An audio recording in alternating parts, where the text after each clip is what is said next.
সম্মানীয় ৰাইজ, আমি উপস্থিত আছো বৰ্তমান আমাৰ হোজাই জিলাৰ আহমেদনগৰত। কাৰণ ইয়াত আহমেদনগৰত এজন লৰাই সুখ্যাতিৰে HSLC এক্সামত ভাল ৰিজাল্ট কৰি এই আহমেদনগৰৰ সুনাম কঢ়িয়াই আনিছে। যাৰ কাৰণে আমি তেখেতৰ ঘৰত আহি উপস্থিত হৈ পেলাই আমাৰ যিটো সামাজিকভাৱে আপোনালোকে জানে প্ৰত্যেকবাৰেই আমি এইবোৰ সামাজিক ভিডিঅ' কৰি থাকোঁ আৰু শিক্ষাৰ লগত জড়িত থকা লোকসকলক আমি সম্বৰ্ধনা দিওঁ, সন্মান দিওঁ আমি যুৱ সমাজে। ঠিক তেনেকৈ আজিও আমি তেখেতৰ ঘৰত আহিছোঁ, আহি পেলাই তেখেতক অলপ সন্মান দিয়াৰ কাৰণে, তেখেতক সম্বোধন জনোৱাৰ কাৰণে আমি উপস্থিত হৈছোঁ।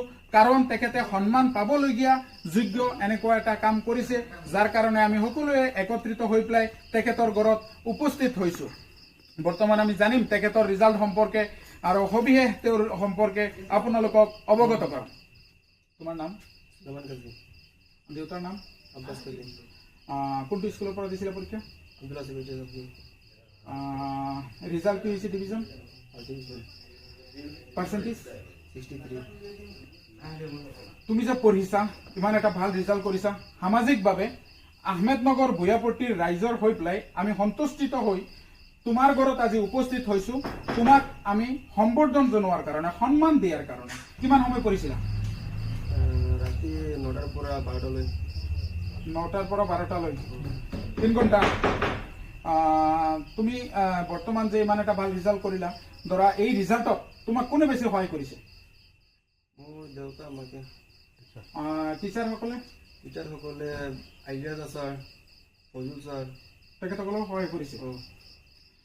মোবাইল ইউজ কৰা নে? মোবাইল ইমান ইউজ নকৰোঁ। সেইকাৰণে ভাল ৰিজাল্ট কৰিব পাৰিছা। Thank you so' much for mobile কমকৈ ইউজ কৰাৰ কাৰণে। তুমি মেইন বুকত বেছি গুৰুত্ব দিছা, টেক্সট বুকৰ ওপৰত নে নোটছৰ ওপৰত? মেইন বুকৰ লগত বেছি গুৰুত্ব দিছিলোঁ। Yes, good. মেইন বুকৰ লগত গুৰুত্ব বা সম্পৰ্ক থকা ষ্টুডেণ্টে মই দেখিছোঁ। বেছি সংখ্যক ষ্টুডেণ্টে ভাল ৰিজাল্ট কৰাৰ ফল হৈছে মেইন বুকৰ লগত কানেক্টিভিটি থকাৰ কাৰণে। গতিকে অহা যিসকল ছাত্ৰ ছাত্ৰীসকল আছে তেখেতসকলক তুমি কেনেকৈ পঢ়িবলৈ ক'বা? ভালকৈ পঢ়িলে ভাল ৰিজাল্ট হ'ব। আৰু মোবাইলৰ পৰা?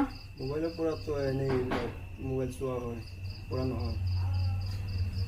সন্মানীয় ৰাইজ, মোবাইলৰ পৰা ষ্টুডেণ্টক বিৰত ৰাখিব।